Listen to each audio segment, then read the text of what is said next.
అందరికీ నమస్కారం.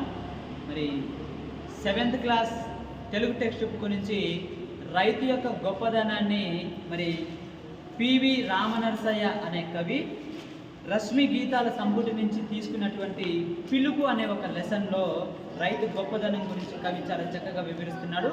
మరి దాన్ని చదవడానికి, ఆ లెసన్ చదవడానికి మనకి 7th క్లాస్ బాయ్ జశ్వంత్ ముందుకు వచ్చాడు. కమాన్.